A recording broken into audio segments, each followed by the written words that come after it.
Gentlemen, we now have a quorum, 5:34. I'm going to go ahead and call our meeting of the Martin Municipal Regional Planning Commission to order. This meeting is done by Zoom video conferencing, 18th of May, 2020.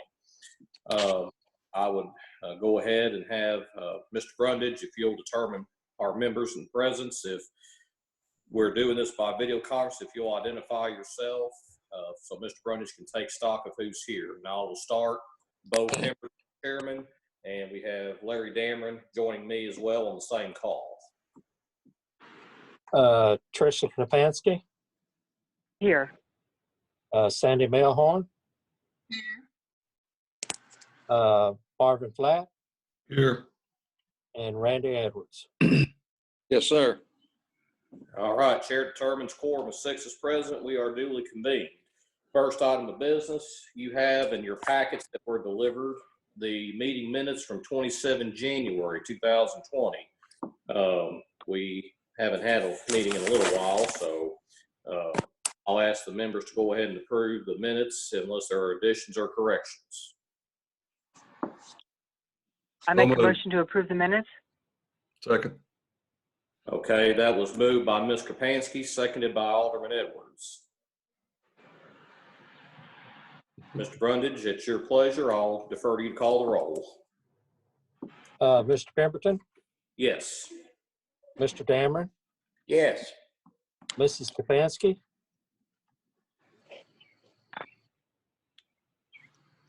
Mrs. Kapansky. Still yes. Yes. Very good. Mrs. Melhorn. Yes. Mr. Alderman Flatt.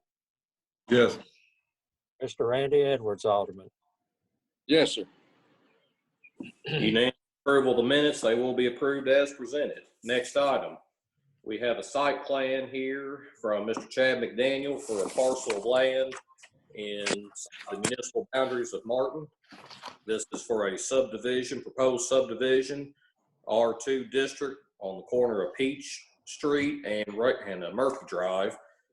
You all should have the packet with his development plan. Mr. McDaniel is here with us this evening, along with Mr. Chapman, I believe, the contractor. Gentlemen, good evening. Appreciate y'all joining us. Good evening. Thank you for having us. And the contractor for mine is Bill Wasden. Thank you. Watson, thank you. Yes, sir. Okay. Thanks, Bo. Mr. McDaniel, if you'll tell us as a committee and a commission what we're looking at here and give us an overview of this project, please, sir. So working on purchase this property from Jerry Crawford and Bill Jackson. Still in the works. Should already have it done by now, but the bank's kind of behind because of Corona, everything that's been happening with everything, the small business loans and whatnot. So it's still under him, and we should have that closed within the next few weeks. Anyway, we're going to start with development of duplexes there on the land that kind of sets to the side of 109 Murphy, the house, the longtime house of Bill Jackson family that it sits on. And we're going to develop that, and we've got it started with the first phase of 9 units. I'm only going to start with 6 and then kind of gradually add those other 3, and then sometime later work on a phase 2 on the right side of that, and then that open lot there. Okay. Is your purchase of this land conditioned on this board approving the site plan, Mr. McDaniel? I don't think it's conditioned on that, but I mean, it's gonna, I mean, it helps to have that, yes. Okay.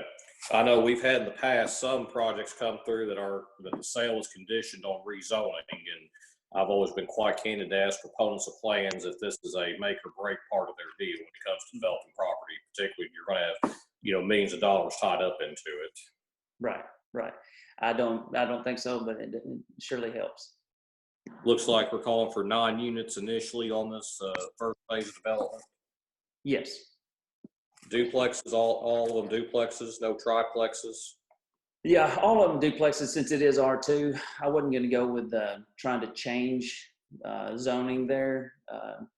And actually, the 1 unit on the back left side actually may be a single dwelling just because of the lot size and having to build a retaining wall back there, but once I get to that point, we'll look at that, but yeah, all duplexes. Okay. Ladies and gentlemen, the chair will call for questions for commission members. Does anyone have any questions or concerns for Mr. McDaniel or Mr. Watson, the contractor on the property?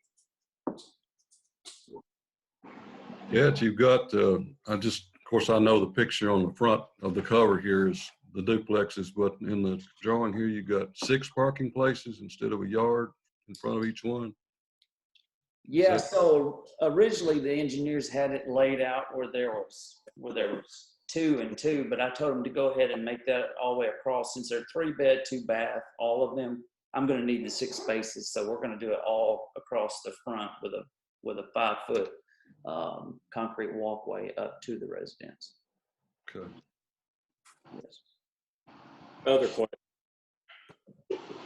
Commission members. Hearing none, Mr. Button is our staff planner, sir. Welcome. Your input is always appreciated along with your analysis. So what say you about Daniels?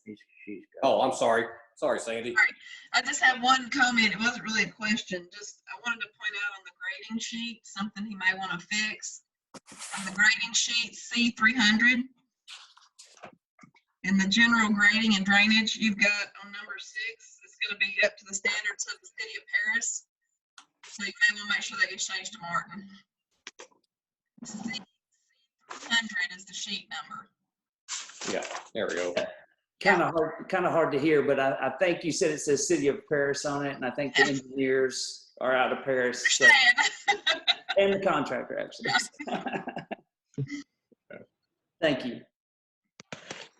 Sorry about that, Sandy. Didn't mean to cut you off earlier. Are there other questions, ladies and gentlemen?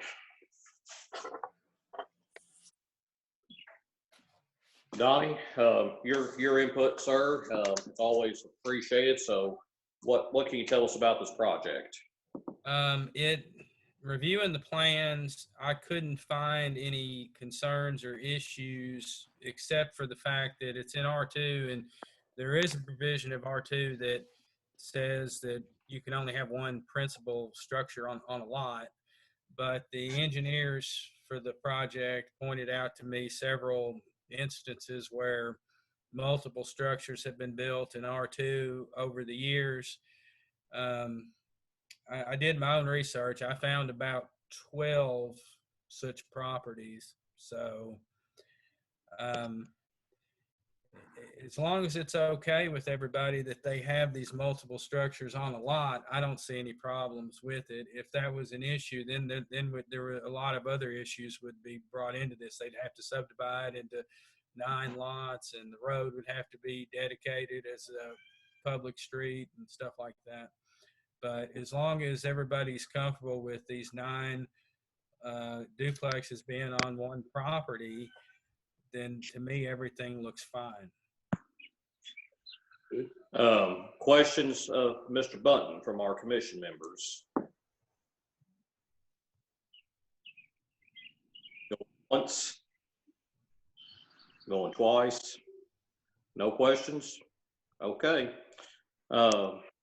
Ladies and gentlemen, unless there are further questions or concerns, the chair will go ahead and ask for action to be taken on this plan, up or down at this time.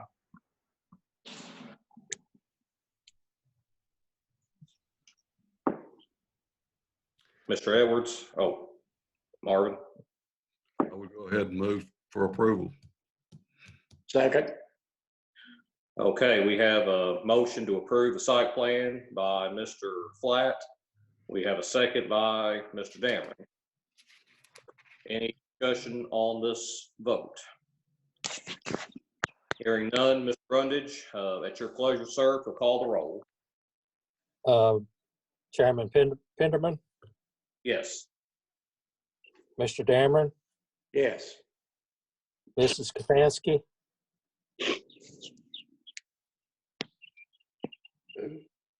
Ms. Kapansky, Yes, yes, Oh, okay. Yeah, good. Mrs. Melhorn, Yes. Alderman Flatt, Yes. Alderman Edwards. Yes, sir. Chair declares passed with unanimous approval. Mr. McDaniel, if you with your contractor will coordinate with Mr. Brundage to obtain signatures from our secretary, they'll go ahead and get you fixed up. Appreciate y'all coming forth. Looking forward to seeing it develop. Thank you. We appreciate you guys. Appreciate your time. Y'all have a good evening. Thank you so much. Thank you. Next item, ladies and gentlemen, we have annexation request for Adams and Wilson. This was in your packet at this time. Have any representation for Mr. and Ms. Jennings on this proposal? No, sir, I don't believe you do. Okay.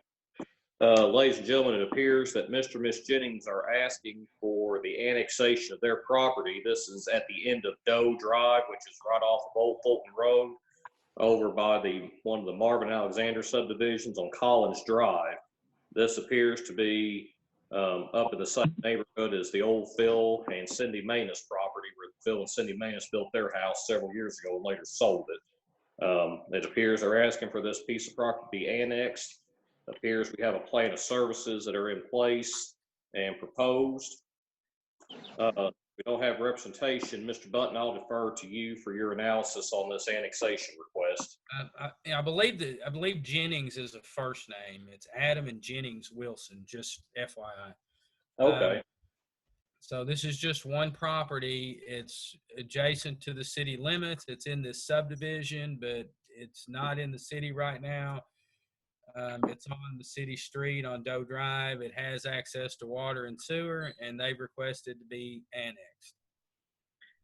As you guys know, you can't annex unless the property has been requested. So they have submitted a letter requesting annexation. So as long as they're requesting it, I can't think of any reason not to do it. So I have included a packet in your agenda packet. I've included an annexation packet, which includes a resolution to annex the property, an ordinance to zone the property R1, which is the same as the adjacent subdivision, and also a plan of services, a resolution for a plan of services. All three of those will have to be approved by the city board. The plan of services just is a standard boilerplate plan of services. They're going to receive the same services everybody else in the city of Martin receives. So you have all three documents in your packet. Are there any questions of Mr. Button on this annexation request? Hearing none, Chair will entertain a motion up or down on the annexation request and the corresponding packet. I'll make a motion, we accept it. Second. We have a motion by Mr. Dameron and a second by Ms. Melhorn to approve the annexation request and the corresponding packet. Any discussion? Mr. Brundage, it's your pleasure, sir. If you'll call the roll. Chairman Penderman, Yes. Mr. Dameron, Yes. Ms. Kapansky, yes, Ms. Melhorn, Come on now. Ms. Melhorn, Yes. There we go. Alderman Flatt, Yes. Alderman Edwards. Yes, sir. All right, Chair declares unanimous approval. If Mike, if you'll let Mr. and Ms. Wilson know that their request has been approved by the Planning Commission, will go up on readings at this point, plural, to the city board, and you can coordinate with them if there's any further action they need to take. I'll do it. Next item, Mr. Bunton, I believe I'll turn the floor over to you for this text amendment that's in our packet and let you give us some background and guidance on it, please, sir. Okay. As I was just mentioning with the Chad McDaniel site plan, there is a provision of the R2 in the R2 district that says residential uses shall be limited to one principal building per lot. Now, like I said, I've went through the R2 district and I think I found 12, maybe 13 that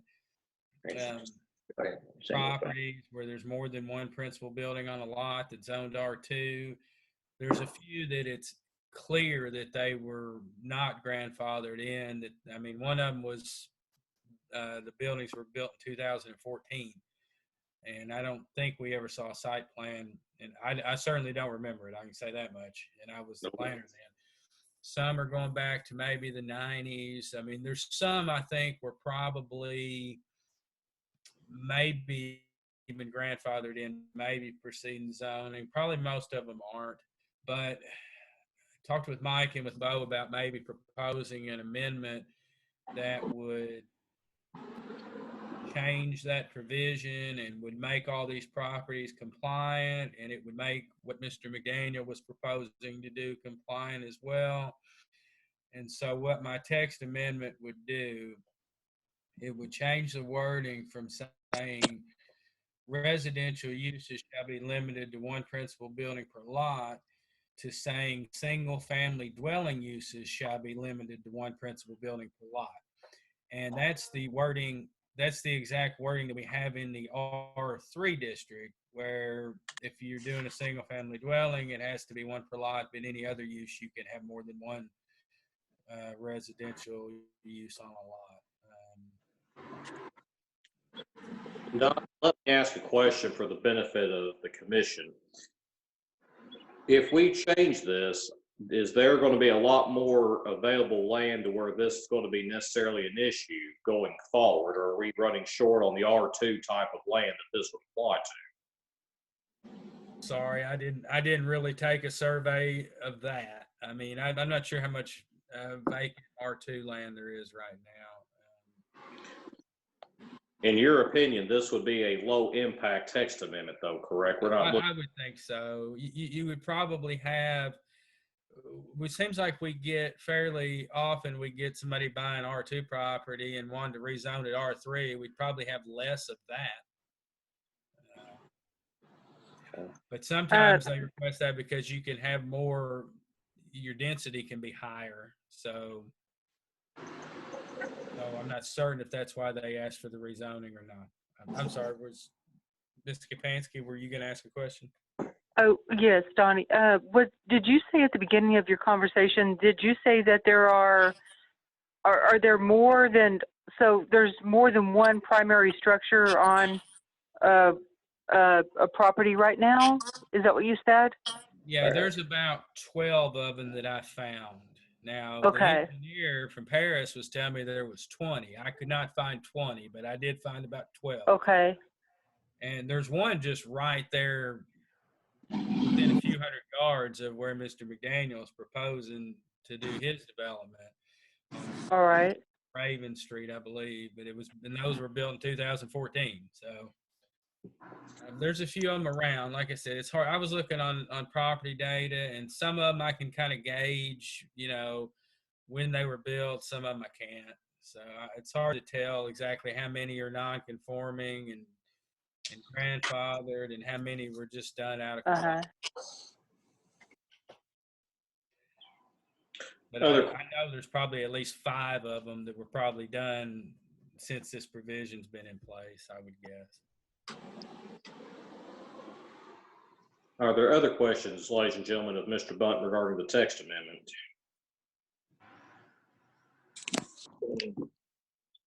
Hearing none, Chair will entertain a motion to act upon this, if favorable or otherwise.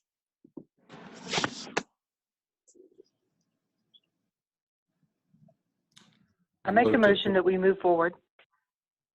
Okay. Second. We've got a motion by Ms. Krapansky, seconded by Mr. Dameron to approve the text amendment as presented. Any further discussion? If not, Mr. Brundage, it's your pleasure. If you'll call the roll, please, sir. Chairman Pemberton, Yes. Mr. Dameron, Yes. Mrs. Kapansky, Yes. Mrs. Melhorn, Yes. Alderman Flatt, Yes. Alderman Edwards. Yes. Okay, the text amendment passes unanimously. Mr. Button, I'll defer to you and Mr. Brundage to get this on the city board schedule. And we'll refer to the city board, the city fathers, literally to go ahead and take care of if this will pass on 2 readings. So, okay, any further business, Mr. Butler, you have for us? No, sir. Thank you, sir. Any other business be brought forward the good of the commission? Hearing none, Chair will entertain a motion to adjourn. So moved. Second. Ms. Milhorn, motion on that one, Mr. Butler. And Mr. Dammer will second. All in favor? Aye. Aye. All right. We'll stand adjourned. We can't just get up and walk away from the table like this. So, before everybody leaves, we'll go ahead and let Michael be in touch with us about a new meeting date once he and Donnie coordinate a time on the scheduling. We're looking at an earlier date perhaps than the 4th Monday, because I understand we've already got several projects that are pending on the agenda already, which is good. I like economic development. So Sounds good. as soon as we get a new date, Mike will let everybody know. Mike, was there anything further before I turn everybody loose? No, sir, that's it. I just want to thank everybody. Thank you, folks. Y'all take care of Thank you. yourselves. See you soon.